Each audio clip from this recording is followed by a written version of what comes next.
We start at 12:30 with breaking news. In the last hour, the family of the Baytown student stabbed to death on campus identified the victim as Andrew Messmer, a sophomore. Now, his mother says the 16-year-old was stabbed to death at Baytown Sterling and Goose Creek CISD just over 24 hours ago.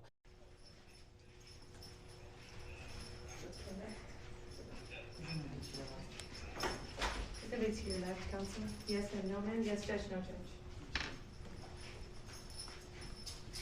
Good morning, Mr. Matthews. You are charged with murder, which is a first-degree felony. Punished from 5 years in prison up to 99 years or life, and a fine not to exceed $10,000. The state's going to read what's called probable cause. It's just a thumbnail sketch of what they think they can prove if your case goes to trial. Under our Constitution, you're presumed to be innocent, and you have the right to remain silent. And then we'll talk afterwards about the purposes of today and what the next couple of months will look like. All right? Do you understand everything I'm saying? Yes, ma'am. Wonderful.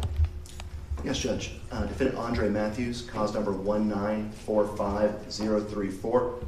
In this case, Judge, we also respond to a stabbing at Ross Sterling High School at approximately 11:15 a.m.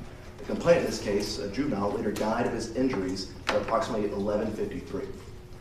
Teacher of the classroom, witness Davis, spoke to officers that he allowed the complainant to use the restroom. Minutes later, this defendant asked to use the restroom as well. Shortly thereafter, witness Davis stated he heard cries for help and observed this defendant holding the complainant in a chokehold with the defendant's arm around his neck. Witness Davis attempted to remove the arm from the neck of the complainant, but this defendant would not remove his arm. He observed blood coming from his neck and the complainant's body, able to get the defendant off the complainant. Officers began to review surveillance video from the school campus. Videos show that at 10:30 a.m., defendant and complainant were walking together, entering a classroom. This video shows that both the complainant and the defendant are roughly the same size and are cordial with each other at around 10:30 a.m.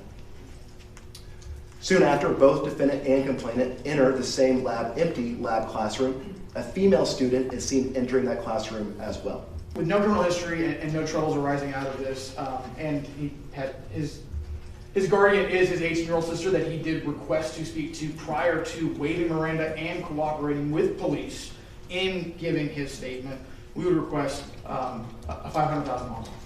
All right. Judge, the state would request a very, very, very high bond in this case. We'll defer the court to what that number actually is. Your case for an 11D hearing on January 5th, around January 6th or 7th. Right now I'm setting your bond at $3 million.